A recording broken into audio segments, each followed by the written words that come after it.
Օտար երկրում ապրող ազգականը պարտքով գումար է խնդրում, իսկ վստահ եք, որ հենց իր հետ եք շփվում։ Քննչական կոմիտեից տեղեկանում ենք, որ այլ պետությունում ապրող քաղաքացիների սոցիալական կայքերի օգտահաշիվներ կոտրելով զեղծարարներն այսպես արդեն մոտ 10 միլիոն դրամ են հափշտակել։ Սխեման տարբեր է, բայց նույնանման։ Կոտրած էջը գուցե ժամանակ էլ չվատնեն ու գործի դնեն, բայց ավելի հաճախ արգելափակում են, իրենք նորը բացում ու գրեթե ամբողջությամբ նմանեցնում իրականին։ Պարզապես 2-3 նամակ կարդում են, հասկանում են այդ մարդու ձեռագիրը, հասկանում են այս մարդը ոնց է շփվում իր բարեկամի հետ ու նույն ձևով են գրում են։ Մեդիա մասնագետներն ասում են, ֆինանսական վիշինգի այս տեսակը վաղեմի պատմություն ունի, այնպես չէ, որ նորություն է, պարզապես կիբերհանցագործությունների առանձնահատկություն, տարբեր ձևեր, տարբեր ժամանակներում են իրենց հերթական ակտիվությունն ունենում։ Անձնական տվյալների պաշտպանության հետ կապը ճիշտ այնքանով է, որքանով որ որպես գործիք չարագործն օգտագործում է ինքնության գողություն, այսինքն գողանում է այլ մարդու ինքնություն, հանդես է գալիս այլ մարդու տվյալներով եւ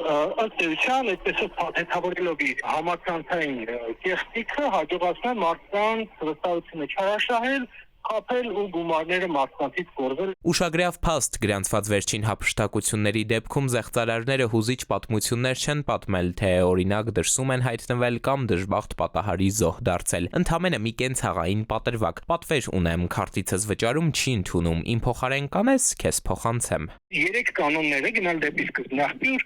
համացանցում տեղի ունեցողը պրոյեկտել իրական կյանքի վրա ու վերհանել ռիսկերը եւ երրորդը օգտագործել համաչափության կանոնը եւ անհավաչափ տվյալներով հասկանալ որտեղ խնդիր ունենք, այդ 3 կանոնը իրար հետ կիրառելու դեպքում բնականաբար ռիսկերը չեն զրոյանա, բայց շատ կփչանան ցանկացած մարդու պարագայում։ Քննչականից նաև հայտնում են, որ 2 մեղադրյալ կա արդեն, նրանցից մեկին կալանավորել են, մյուսի դեպքում տնային կալանք ու բացակայելու արգելք սահմանել։